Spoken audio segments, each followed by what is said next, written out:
14 Februari tahun 2024 kemarin kita udah melaksanakan yang namanya pemilu tahun 2024 ya. Dan ya nggak lama setelah itu, beberapa jam setelahnya lah, sudah muncul yang namanya quick count atau hasil dari perhitungan cepat pemilu. Dan dari hasil itu sih sebenarnya gue nggak terlalu kaget ya. 02 dari hasil semua quick count resmi dari KPU itu unggul di perolehan suara. Tapi sebenarnya hasil itu udah gue prediksi di video gue sebelumnya. Lo bisa lihat di video gue sebelumnya ya di sini. Nah di situ gue udah prediksi hasilnya. Tapi memang prediksinya sih 02 yang menang kontestasinya. Tapi prediksi gue di video itu memang gue bilang pemilu ini akan terjadi 2 putaran gitu kan. Tapi 1 ataupun 2 putaran pemilu ini tetap akan dimenangkan oleh 02 atau Pak Prabowo. Kenapa gue begitu yakin? Sebenarnya ada beberapa faktor yang membuat gue yakin bahwa Pak Prabowo pasti akan menjadi presiden selanjutnya di tahun 2024. Di sedikit cerita kali ini gue bakal bahas 3 faktor yang membuat gue yakin bahwa Pak Prabowo pasti menjadi presiden di tahun 2024. Yuk kita bahas.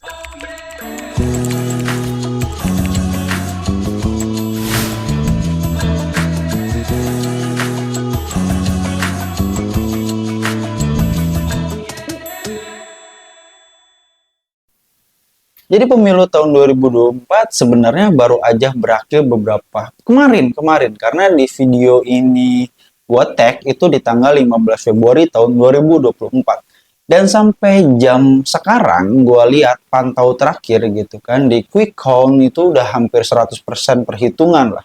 Dan itu semua hampir 57, 58, hampir 60% Pak Prabowo memenangi kontestasi pemilu di tahun 2024. Dan di real count KPU juga itu data yang masuk sekitar 44,5% dan Pak Prabowo juga masih memenangi perolehan suaranya kayak gitu. Ya, seperti gue bilang di awal, gue udah prediksi bahwa kemenangan Pak Prabowo itu akan terjadi di tahun 2024 di pemilu sekarang gitu. Jadi di video gue sebelumnya ya, di sini gitu kan, itu udah pasti Pak Prabowo itu memenangkan kontestasi tahun 2024 ini. Ya terlepas dari isu-isu yang terjadi seperti kalau lo misalkan udah nonton yang namanya Dirty Vote ya kan, yang film yang katanya netral tapi ditayangin di masa tenang pemilu, menurut gua ya itu semua yang terjadi memang fakta gitu. Memang apa yang terjadi di lapangan sekarang gue juga nggak bisa bilang pemerintahan bersih ya. Ya mungkin ada indikasi-indikasi oknum-oknum tertentu yang memanfaatkan momen-momen tersebut gitu kan. Dan juga ya fakta-fakta yang diterangkan di Dirty Vote juga memang sebagian besar memang fakta yang terjadi di lapangan. Kita nggak bisa bilang itu nggak terjadi ya. Dan gue pun bukan pendukung 02 yang militan ya. Atau pendukung 02 yang fanatik gitu kan. Gue hanya mendukung sesuatu yang gue rasa benar gitu. Jadi gue masih netral aja di sini, walaupun ya gue nggak bongkar lah gue milih siapa di pemilu. Terlepas dari itu, sebenarnya gue ada 3 faktor yang membuat gue yakin bahwa Pak Prabowo pasti akan menjadi presiden di tahun 2024. Ya 3 faktor ini bakal gue bahas. Mulai dari faktor yang pertama. Nah faktor yang pertama menurut gue adalah kegigihan. Ya Pak Prabowo menurut gue punya yang namanya kegigihan. Lo bisa bayangin.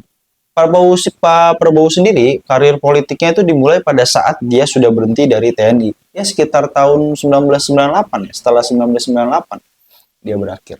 Gue kurang tahu nih, lo bisa cari tahu lagi kapan Pak Prabowo mulai politik. Cuman yang gue tahu, setahu gue Pak Prabowo itu mulai menjadi masuk ke bursa pencalonan presiden itu dimulai dari tahun 2004.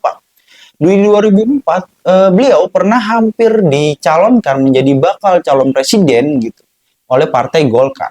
Tapi ternyata di tahun 2004 itu Pak Prabowo elektabilitasnya itu kalah dibandingkan dengan Pak Wiranto. Akhirnya 2004 Pak Prabowo nggak jadi untuk melanggeng menjadi calon presiden saat itu.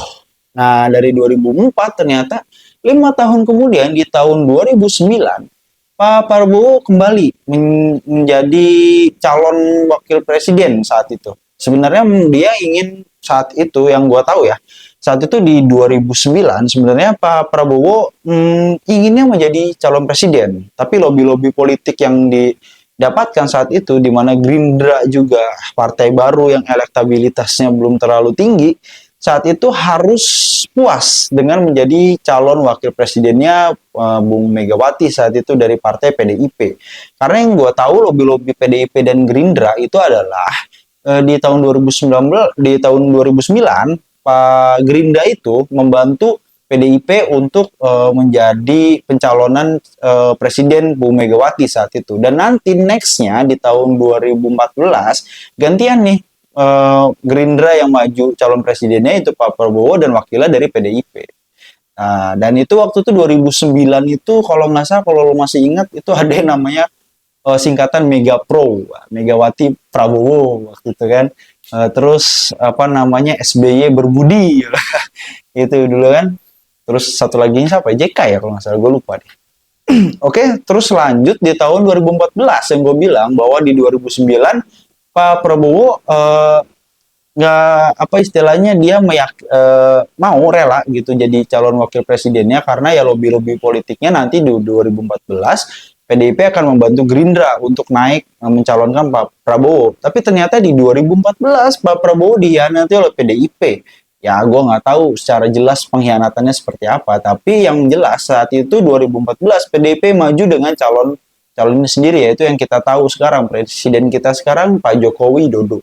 Saat itu elektabilitas Pak Jokowi memang jauh di atas Pak Pak Prabowo gitu ya kan, dari wali kota Solo berubah jadi gubernur Jakarta dan langsung melanjut ke RI 1. Nah, di 2014 itu Pak Prabowo tetap mencalonkan diri. Nah, kegigihannya harus kita acungi jempol gitu. 2004 gagal, 2009 jadi calon wakil presiden, terus 2014 ternyata jadi calon presiden gitu kan. Walaupun ya itu tadi harus melawan PDIP, di mana partai yang dulu dia berkoalisi gitu kan. Tapi 2014 kita tahu sendiri Pak Prabowo dengan wakilnya waktu itu Pak Hatta Rajasa kalah gitu oleh Pak Jokowi JK. Di tahun selanjutnya, 5 tahun selanjutnya, Pak Prabowo masih gigih mencalonkan diri menjadi presiden Indonesia. Nah, di 2019 saat itu Pak Prabowo sudah didukung banyak ulama dan juga elektabilitasnya sangat tinggi saat itu dan menggandeng Sandiaga Uno. Di 2019 menurut gua adalah pemilu yang sangat luar biasa karena di situ kita terjadi banyak perpecahan gitu kan. Menjadi dua kubu, ada cebong, ada kampret gitu kan. Suasananya menurut gua sangat, ya itu adalah pemilu pertama gue lah kalau bisa gue bilang 2014 adalah pemilu pertama presiden gue, dan gue saat itu ya memilih Pak Prabowo saat itu karena gue nggak mau milih Pak Jokowi.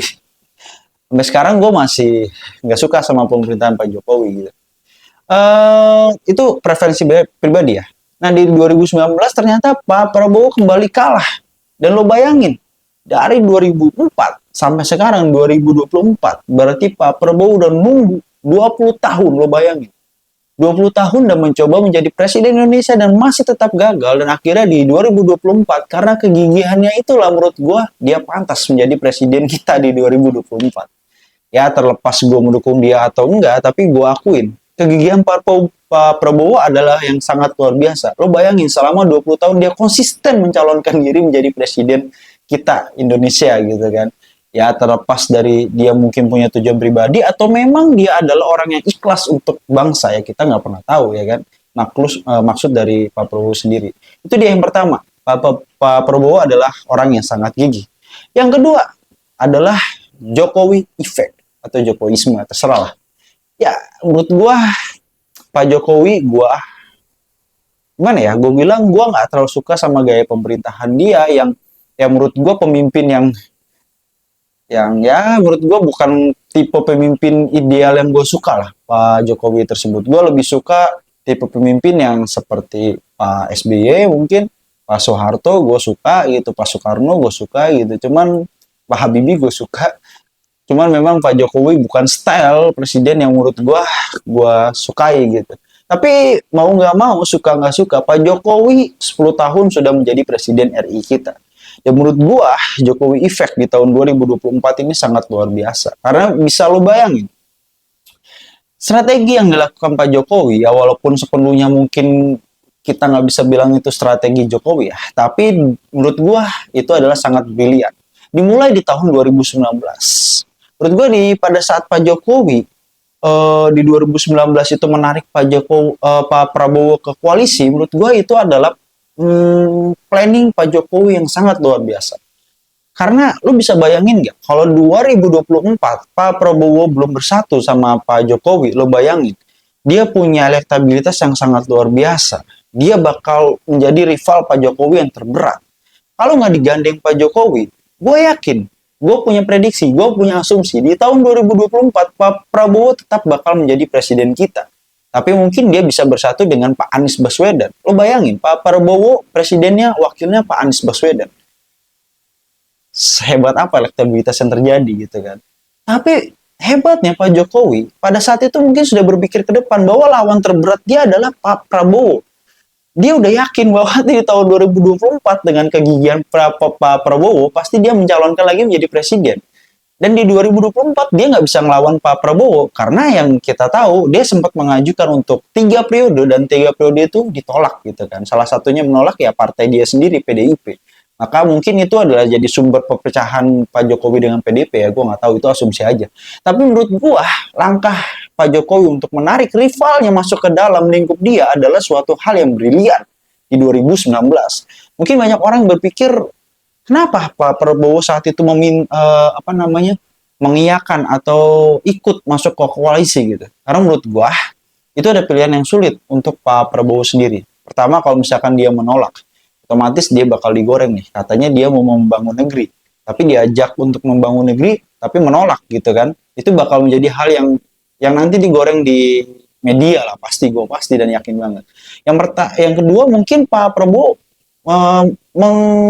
istilahnya saat ditawarkan oleh Pak Jokowi, dia mungkin untuk awal-awal dia punya strategi sendiri ya, entah itu menyusupi dari dalam atau segala macam. Dan ternyata selama 5 tahun Pak Jokowi dan Pak Prabowo menjadi teman yang menurut gua kalau bisa kita lihat itu menjadi teman yang harmonis ya.